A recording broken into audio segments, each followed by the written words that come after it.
ఏలూరు జిల్లా ద్వారకా తిరుమలలో doctor BR Ambedkar జయంతి నిర్వహించారు. ఈ సందర్భంగా ఎమ్మెల్యే మద్దిపాటి వెంకటరాజు పూలమాలలు వేసి నివాళులర్పించారు. అనంతరం ఎమ్మెల్యే మాట్లాడుతూ డాక్టర్ అంబేద్కర్ భావజాలం సమాజ అభ్యున్నతికి మార్గదర్శకమని, ఆయన ఆశయ సాధన కోసం ప్రతి ఒక్కరూ కృషి చేయాలని పిలుపునిచ్చారు. ఈ కార్యక్రమంలో స్థానిక ప్రజలు, యువత, పార్టీ కార్యకర్తలు భారీ సంఖ్యలో పాల్గొన్నారు.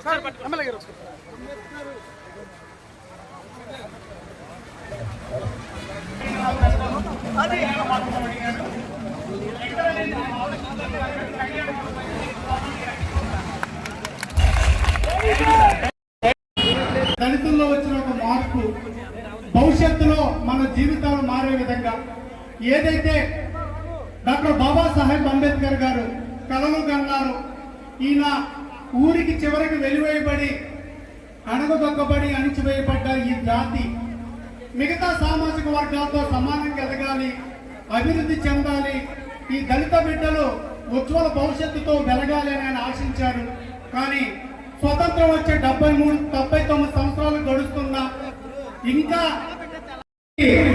ఇల్లు కళను నెరవేర్చుతామని తెలియజేస్తూ ఉద్యోగ ఉపాధి అవకాశాల్లో కూడా మీకు మీ జీవితాల్లో, మన ఓడల్లో, మన యొక్క మెరుగు కోసం, అభివృద్ధి కోసం, సంక్షేమం కోసం మిగతా సామాజిక వర్గాలతో సమానంగా సగౌరవంగా తలెత్తుకు తిరిగేలాగా చేయడానికి ఒక యజ్ఞం మద్దిపాటి వెంకటరాజు అనే వ్యక్తి ఒక యజ్ఞం చేస్తున్నాడు.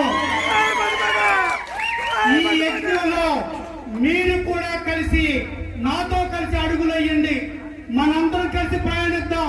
స్వార్థపూరిత దొంగలు, దళితులు దోచుకు తినే నాయకుల వెనకాల గెలిచిన తర్వాత నుంచి రాబో 4 సంవత్సరాల 4 నెలల సందర్భంలో ఖచ్చితంగా ఈ గోపాలపురం నియోజకవర్గంలో ఉన్న ప్రతి దళిత వాడలో ఒక బలమైన మార్పును చూపించి దళిత వారసుడిగా, డాక్టర్ బాబాసాహెబ్ అంబేద్కర్ వారసుడిగా ఈ దళితుల యొక్క అభివృద్ధికి, సంక్షేమానికి కట్టుబడి ఉన్నానని తెలియజేస్తూ ఒక విన్నపం, రాజకీయ చైతన్యం ఇంకా మనలో రాలేదు.